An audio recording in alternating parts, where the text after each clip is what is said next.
Hello and welcome back to Forza Motorsport 7 with another ridiculous car build.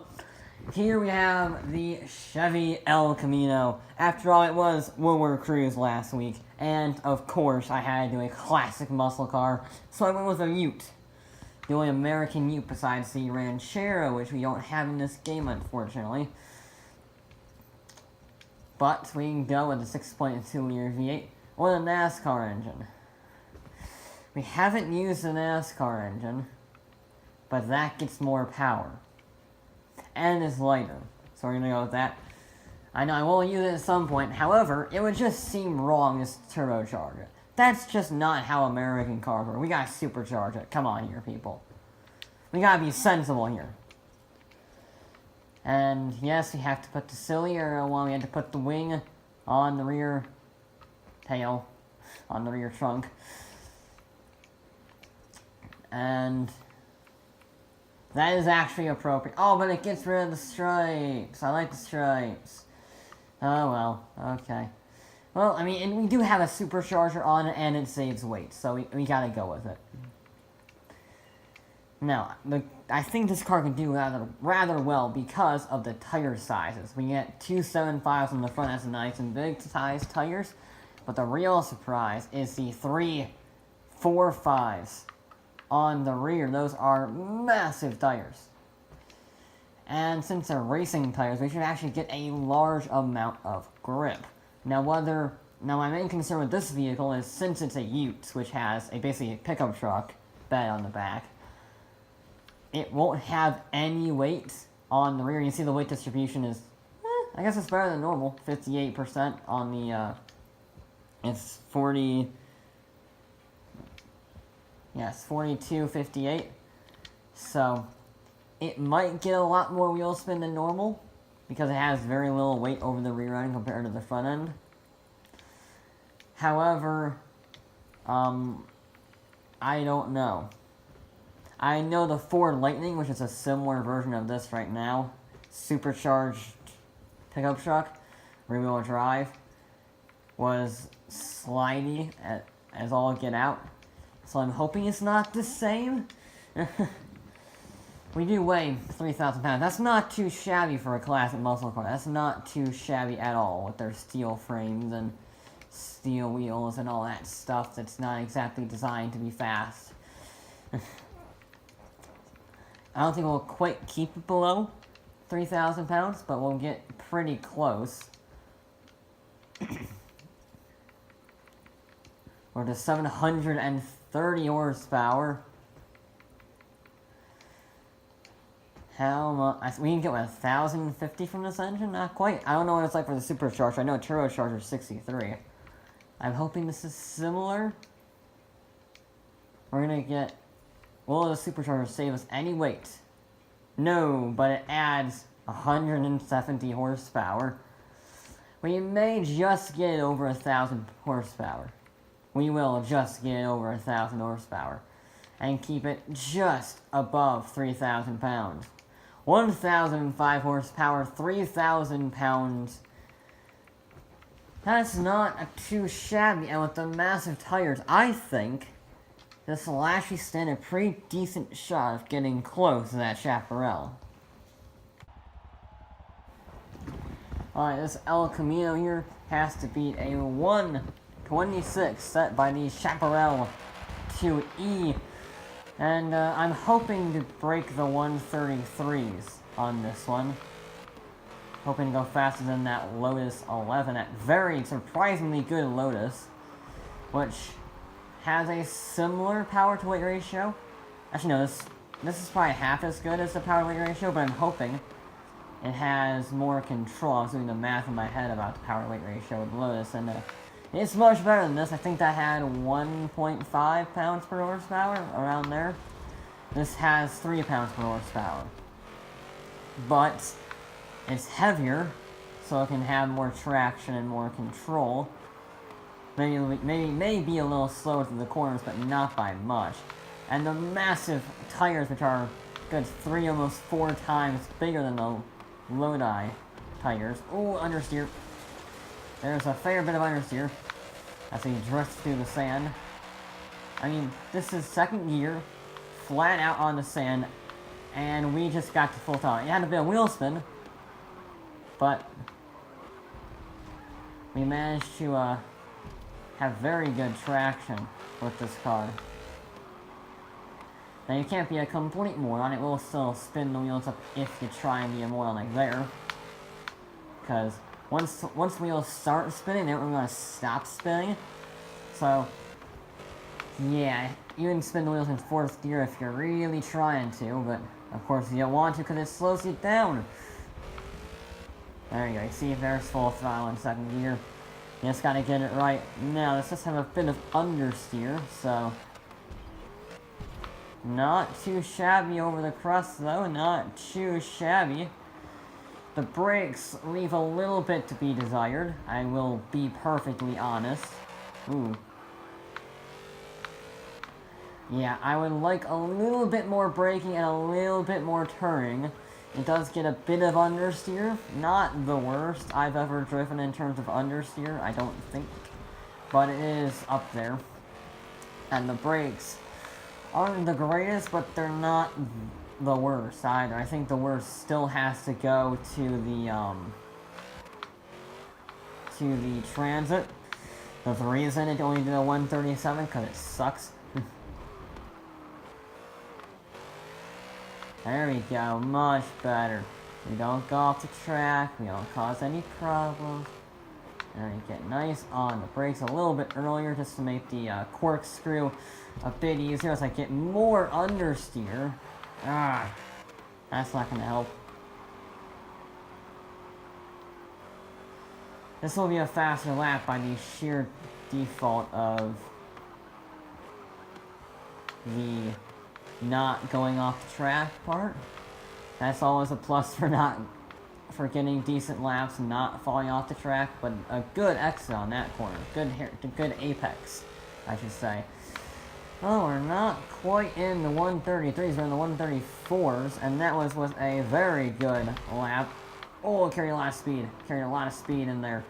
Almost lost the back end, not quite. That was a good amount of speed. If we can keep this lap up, I think this might be a pretty darn solid lap. Because we haven't gotten any.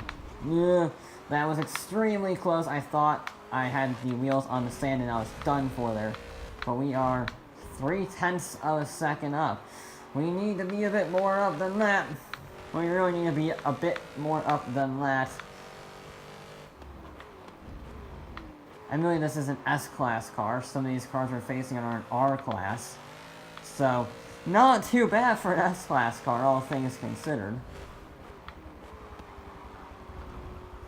Carry as much speed as you humanly dare. There we go, almost 90 miles an hour through there. Now be a little later on the brakes, but not too late. Lock them up just a slight bit. We don't get any understeer, we get a good exit. We get a tiny bit of wheel spin, not enough to cause any time loss. We're up almost a second, that's a bit better, that's a lot better. Now just don't screw up the apex here. There we go. There we go, look at that. That was a very good lap. Not quite enough, 133.6. Oh, and we do our obligatory off into the sand. And we don't get to stop because we're in the sand. Okay, we got one more lap. I don't think we can go particularly fast in this one. It's not that anything is the worst. There's no crazy loss of traction. How are we up? Explain that. Someone explain that. I went off the track for crying out loud. How am I up 0.2 of a second? That's not how physics works. Also, I like the brakes like an idiot. Okay, well, I don't know if we're going to keep that up, but we're going to give it a try. Nope, because I pushed it too hard. How are we up further? Is this a rally car? Is it better off-road than on-road? What is this nonsense? I'm not complaining. But this makes literally no sense. This is the sloppiest run, this is what I feel like, of all time. There we go, now we're finally in the negatives. Jesus! That was the sloppiest run ever, and somehow for 3/4 of it I was in the green. Okay.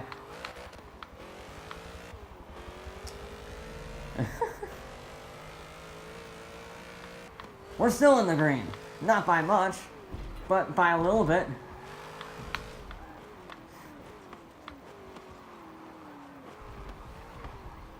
Alright, that was actually a pretty good run on this final lap. There we go.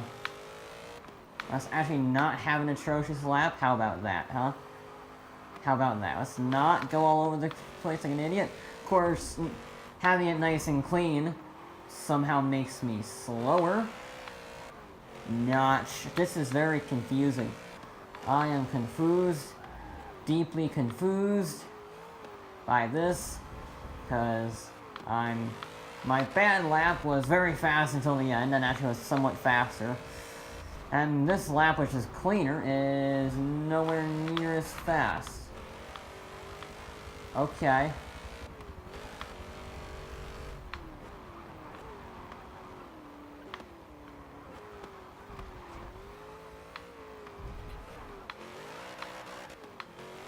Come on, come on, come on.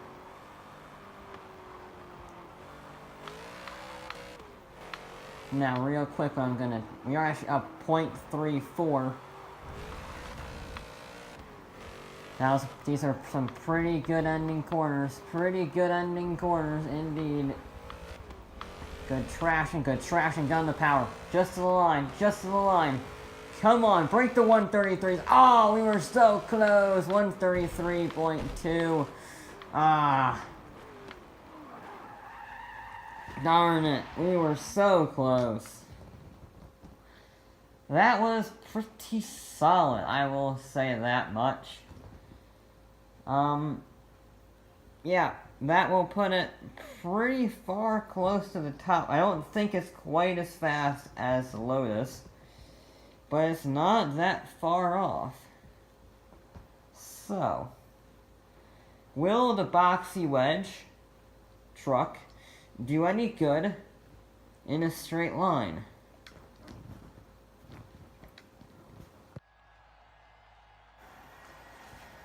Alright, we are at the Circuit de la Sarthe on the Mousseline Strait, trying to go as fast as possible. This car is apparently able to go 216 miles an hour. Let's see if that is the case. Well, now I'm a little afraid of the aerodynamics of the vehicle. It's not exactly a streamliner car. It is a bit of a wedge. A wedge made of a house. It's not the biggest. We're up to 200 miles an hour though. 202. Oh, the other gears so suck now. 208. Come on, get 210. There we go. Come on, get to 215. Get 215. Please go faster than the Arctic truck. Please. I think we have now. I don't remember. 214. Come on, 215. Get 215. Yes, 215. Come on, 216. Come on, 216. We're going down the straight. Come on, 216. 216. Come on. No! Carrying 208 miles an hour on the corner is not too shabby for the El Camino. 215 miles an hour is all it's got to give.